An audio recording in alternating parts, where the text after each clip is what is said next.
scène les Carmites et l'ensemble de la troupe. Donc c'est une troupe typique de ce qu'on peut trouver en Gaule au des lanciers, lances boucliers. Voilà.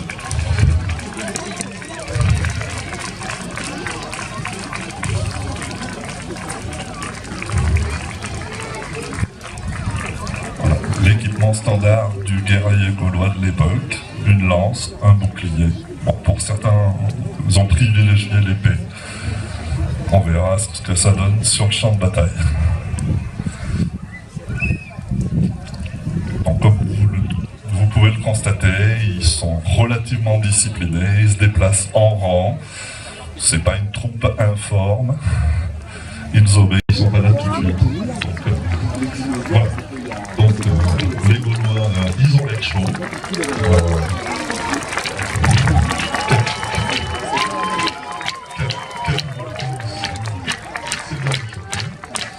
Voilà, les Romains viennent d'arriver.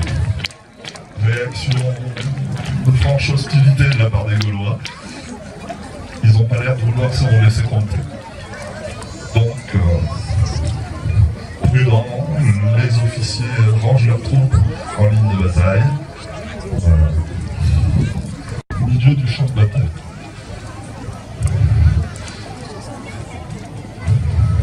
Réaction des Romains, ils comprennent l'attitude. Il va donc y avoir une négociation.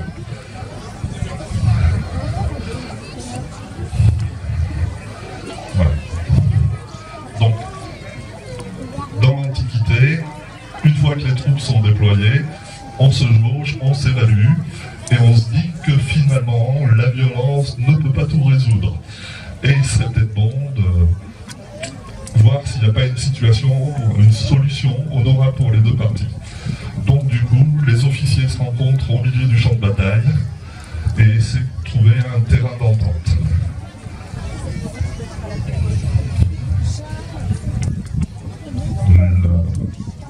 S'ils ne trouvent pas une solution, ça sera la bataille. Visiblement, le chef gaulois a décidé de temporiser et pour se concilier les bonnes grâces des Romains, accepte de donner un de ses fils en otage. Alors c'est quelque chose qui se fait beaucoup dans l'Antiquité, hein, parce que c'est facile de dire on va pas se battre et puis de changer d'avis du jour au lendemain. Donc du coup, pour s'assurer de la validité de l'accord passé, on fait des échanges d'otages. Donc là, ce jeune Gaulois, qui vient de se retrouver confié aux officiers romains, va pas forcément être maltraité. Au contraire, il va être élevé par les Romains, souvent à la romaine. Et après, une fois qu'il sera bien romanisé, il sera réinjecté dans son peuple d'origine. Et il pourra être un bon vecteur de pénétration de la civilisation romaine chez les peuples unis. Et parfois, si on a... Voilà. Donc, il se passe quelque chose. Bon, la troupe de Gauloises, qui ne se sentait pas suffisamment en jambes pour défaire l'armée romaine, vient d'être rejointe par une autre troupe de Gaulois, dont les intentions sont visiblement d'en découdre. Donc du coup, la trêve conclue vole en éclats, et les Romains se retrouvent un peu déçus. Bon, la vie du jeune otage pourrait effectivement être en danger, mais généralement, c'est pas forcément quelque chose qui se fait. Les Romains vont garder cet otage parce qu'il est précieux. Et une fois la bataille gagnée, si le chef gaulois est mort, eh bien, en éduquant son fils à la romaine, ils pourront ensuite le remettre à la tête de son peuple et il sera mieux disposé que son ancêtre vis-à-vis du pouvoir de Rome. C'est quelque chose qui se fait beaucoup.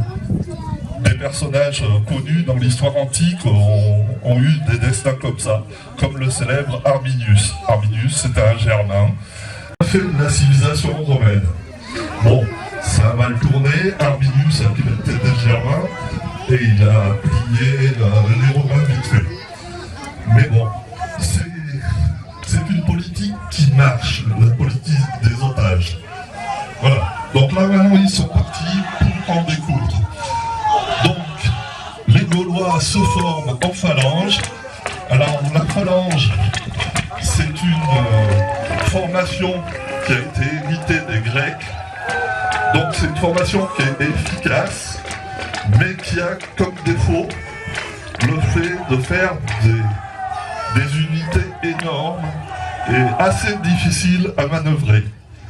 Les Romains opèrent en unités plus petites, dotées de nombreuses subdivisions, ce qui leur permet d'être beaucoup plus souples tactiquement sur le champ de bataille.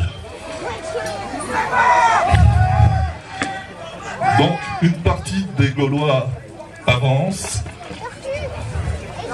hop, ça se jauge, il y a des échanges de traits d'armes de lancer d'un côté, suivi d'une charge, pendant que la phalange des Gaulois essaie de stopper la formation romaine. Donc, comme vous pouvez le voir, les lignes peuvent devenir assez facilement floues et difficiles à décrypter. Voilà. C'est pas une bataille en continu. Les troupes se rentrent dedans, se retirent, permutent les hommes du premier rang et y retournent.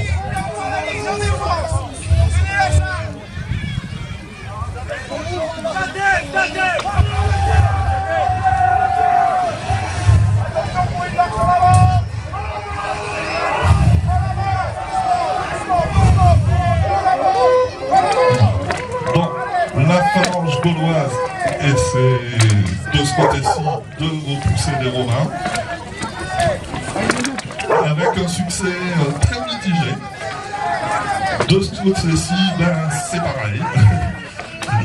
La situation est plus confuse, les Gaulois ont du mal à tenir une formation cohérente, mais les Romains semblent un peu plus timorés que leurs collègues. Les Gaulois se reforment.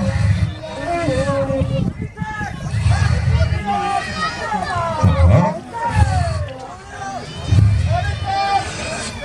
Donc les Romains tentent de former un coin pour pénétrer le mur de la phalange gauloise.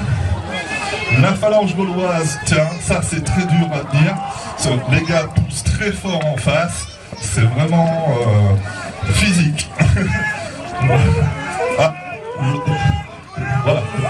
Le coin romain a réussi à pénétrer la phalange gauloise au prix de son organisation.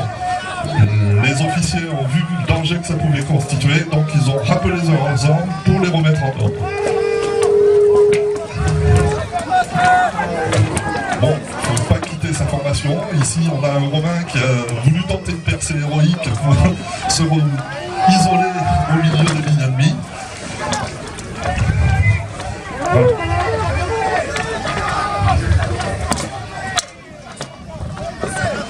De loin, le quartier général observe le déroulement des manœuvres.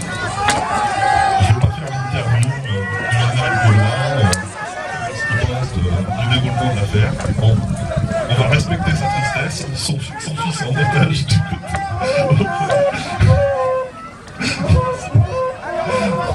C'est sa mère qui va faire quelque chose, une boule de tête.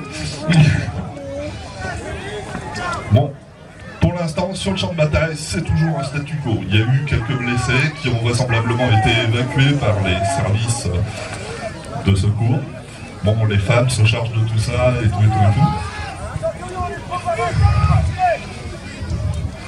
Une bataille, c'est très fatigant.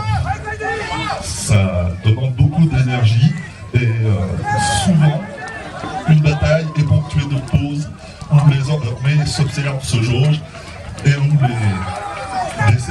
des serviteurs passent dans les rangs avec de l'eau pour ravitailler, hydrater les les guerriers. Là, notre représentation forcément va être d'une courte durée, mais imaginez que dans cet équipement-là, sous cette chaleur-là, des guerriers pouvaient se battre toute l'après-midi. On ne peut pas le faire en continu. Il faut forcément faire des pauses et il faut forcément s'hydrater. Alors, les peuples gaulois ont du mal à travailler simultanément. Ce qui ne rend pas la bataille très visible.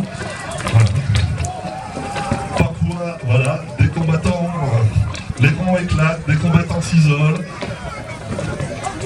Une série de duels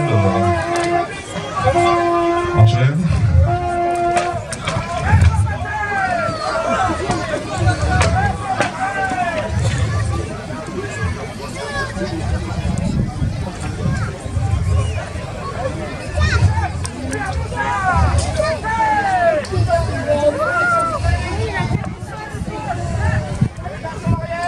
Il y a des blessés graves. Je ne suis pas sûr qu'il va s'en sortir. Bon, je pense que si les services médicaux romains viennent le récupérer, ça devrait aller.